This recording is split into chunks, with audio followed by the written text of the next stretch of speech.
Dito pumasok ang napaka-protective na instinct ni Bimbi. Ipinakita niya na para sa kanya, mas mahalaga ang dignidad at pakiramdam ng seguridad sa kanyang kasama kaysa sa anumang bagay. Siya po ay meron pong respect for women. Ang pagiging very conservative ni Bimbi ay hindi ibig sabihin na makaluma o naghahari-harian siya.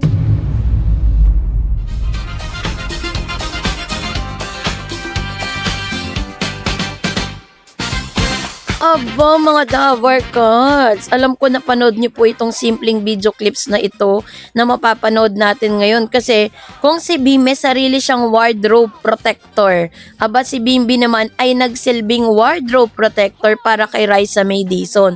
So yun ang ating pag-uusapan maya-maya lang. But before that, if you haven't subscribed yet to my YouTube channel, please don't forget to like, share, and subscribe at hit mo na rin ang notification bell for more showbiz updates. So, eto na, let's talk about this one. Dahil isa sa mga nakakakilig na serye na napanood po ng lahat ng mga Dabarkads ng live dito sa Eat Bulaga. So, panoorin natin ang short video clip na ito. Let's watch this. Yon, kung naghahanap ka ng ultimate definition ng pambansang gentleman at solid green flag energy, huwag ka lang tumingin pa sa malayo. Sa isang live studio recording kung saan nagkasama sina Bimbi Aquino Yap at Raisa May Dizon, nagkaroon ng isang tila simpleng eksena na mabilis na napasigaw sa mga manonood at nagpalokso sa puso ng mga netizen at Marites ecosystem. Ang senaryo, hindi naman naka-crop top si Raisa May, ngunit habang gumagalaw at nag-uusap sa harap ng camera, medyo umaangat o bumababa ang kanyang blouse. Dito pumasok ang napaka-protective na instinct ni Bimbi. Sa kabila ng mga ilaw at camera at live audience, ay hindi nagdalawang isip si Bimbi na magsilbing instantaneous wardrobe consultant at protector ni Raisa May. Panay ang alalay at ayos niya sa damit ng dalaga upang siguraduhin maayos, maasikaso, di nagkokompromiso ang kanyang suot. Payag pa sa live broadcast, kilala si Bimbi bilang isang very conservative type of guy na pinalaki ng kanyang inang si Kris Aquino na may mas mataas na respeto sa kababaihan. So dahil dito, meron pong mga may mga napakatinding kilig vibe, no? Dito po sa mga nanonood sa kanila.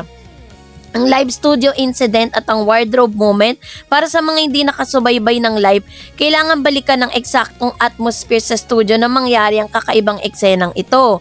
Nung nasa studio setup na sila, kasalukuyang nasa gitna ng live broadcast sina Raisa May at Bimbi. Si Raisa May nakasuot ng isang formal ngunit stylish na blouse, bagamat hindi ito masyadong lantad. Yung naka-t-shirt siya na red, diba? Tapos parang nakatali sa likod kasi nga maluwag.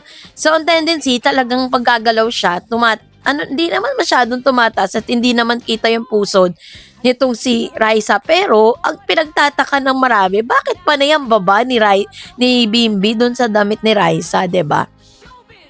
So ito na, no, dahil dito talagang parang tila sobrang bantay sarado, no, itong si Bimbi kay Rice. Sabi niya, baka karamihan ay nakatutok sa script o sa mismong pinag-uusapan sa segment, nakatutok ang pansin ni Bimbi sa kaginhawaan at seguridad ni Raisa. Sa tuwing mapapansin niya medyo umuusog ang blouse ang dalaga, agad siyang umaalalay para takpan at ayusin ito ng napakalumanay. Ang natural instinct, walang halong pag-aalinlangan, panlalamang o pagiging awkward na ginawa ito ni Bimbi nang may kumpiyansa at likas sa pag-aalaga. Ipinakita niya na para sa kanya, mas mahalaga ang dignidad at pakiramdam ng seguridad sa kanyang kasama kaysa sa anumang bagay. So bakit nga ba very protective si Bim? No, dito po sa pagkakataong ito. Kasi si Bimbi po kasi is sa type of very conservative gentleman kasi siya. Yun yung kanyang dynamics. Hindi rin nakakapagtaka kung bakit ganito na lamang ang naging reaksyon ni Bimbi sa nasabing sitwasyon. Mula pa sa kanyang kabataan kasi bukas na ang publiko sa kung paano siya pinalaki at kung anong mga pagpapahalaga ang itinanim sa kanya. The Kris Aquino School of Etiquette. Alam ng buong Pilipinas kung gaano kahigpit, kapormal at kadetalyado si Kris Aquino pagdating sa tamang asal, pananamit at pakikitungo sa kapwa. Kaya naman, yung kanilang chivalry is talagang alive na alive eh. Pinalaki si Bimbi sa isang tunay na gentleman. Sa kanya magpoprotekta sa kababaihan, kamag-anak man o kaibigan o co-star ay hindi isang obligasyon kundi isang likas na ugali. Siya po ay meron pong respect for women. Ang pagiging very conservative ni Bimbi ay hindi ibig sabihin na makaluma o naghahari-harian siya. Sa halip, ito ang pinapakita sa pamamagitan ng matinding respeto sa boundaries at seguridad ng mga babae sa kanyang paligid. Yung tinatawag na genuine care over showbiz camera rules. Sa mundo kasi ng telebisyon, madalas na ang instruction sa mga host o artista ay ang show must go on kahit may minor wardrobe malfunction. Subalit, para kay Bimbi, mas matimbang ang kaayusan at proteksyon ni Raisa May kaysa sa tuloy-tuloy na pag-take ng camera. Ang ginawa niyang pag-alalay sa gitna ng live show ay nagpakita ng kanyang priorities. Tao muna bago ang karangyaan ng show. Sa pagsusuri sa kilig factor, bakit big deal ito sa Gen Z? Bakit nga ba nag-trend at bakit labis na kinilig ang mga netizen sa simpleng pag-aayos ng damit sa mata ng modernong henerasyon? Napakarami kasing ibig sabihin ng simpleng gesture na to. Una, syempre, yung kanilang tinatawag na traditional na tingin or modern view and kilig factor or wardrobe. Meron kasing adjustment, simpleng abalas setup or usaping pangkasuotan, 'di ba? So, the alternate or the attentive guy, si Bimbi kasi matatawag, very attentive siya pagdating po sa mga needs ni Raisa. Wala nang mas nakakakilig sa Gen Z kaysa sa isang taong attentive. Yung nakakakita ng mga maliliit na detalye hindi napapansin ng iba. Hindi na kailangan magsalita ni Raisa May o mag-request sa tulong nang nakita na agad ni Bimbi ang kailangan niyang gawin. Ang ganitong klase kasi ng initiative ang dahilan kung bakit napapaisip ang netizen ng sana all may Bimbi sa buhay, 'di ba? Respectful physical boundaries, ang paraan ng pagtulong ni Bimbi ay hindi naging bastos or nakakailang. Inayos niya yung damit ni Raisa nang may matinding galang at pag-iingat. Walang overstepping ng personal space, kundi isang malinaw na proteksyon na nagbibigay ng peace of mind sa kanyang kasama habang nagpapatuloy ang broadcast.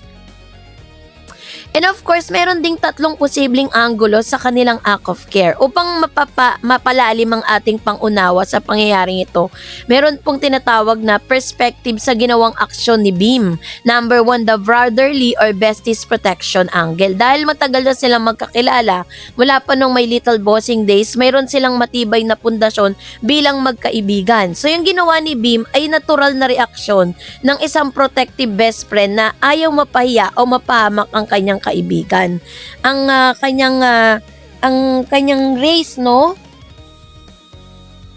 The Raised by a Queen perspective bilang anak ng isang culture icon na napaka-formal sa kanyang pananamit at galaw, internalize na kay Bimbi ang standard ng maayos na pananamit at pag-aalaga sa sarili at sa kapwa. And of course, syempre, meron siyang tinatawag na unfiltered chemistry. Ang kanilang banter at palagayang loob sa studio ay nagpapakita na hindi pilit ang kanilang samahan kapag komportable ang dalawang tao sa isa't isa. Ang pagtulong sa mga ganitong sitwasyon, no, ay lumalabas ng walang pag-aalinlangan. So, yung impact sa pop culture at social media reaction ay hindi maikakaila na ang maikling moment na ito ay mabilis na kumalat sa mga social media platform tulad ng TikTok, Facebook at X na dating Twitter. So, dito po pumasok din yung TikTok edits and soft hours. Ang clips ng pag-aayos ni Bimbi sa blouse si Raisa ay ginawa ng fan edits na may mga sentimental at romantikong audio tracks na naging simbolo ito ng kung ano ang dapat asahan ng mga kakababaihan sa mga kalalakihan sa modernong panahon. So si Bimbi po yung naging halimbawa na kung paano mo dapat itrato ang isang babae nang hindi ka parang hindi mo ini-invade yung kanyang space, na hindi mo ini-invade yung kanyang privacy.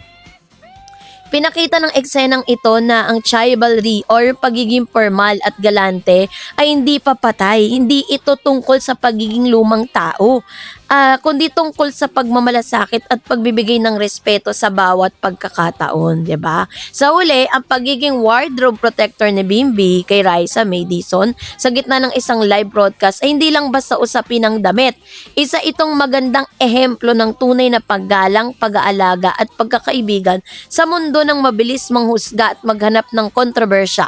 Ang simpleng pag-alalay ni Bimbi ay nag-iwan ng isang matamis at nakakakilig na alaala sa puso ng mga manonood. So kayo po, anong niyong saloobin patungkol dito? Mag-comment kayo sa comment section.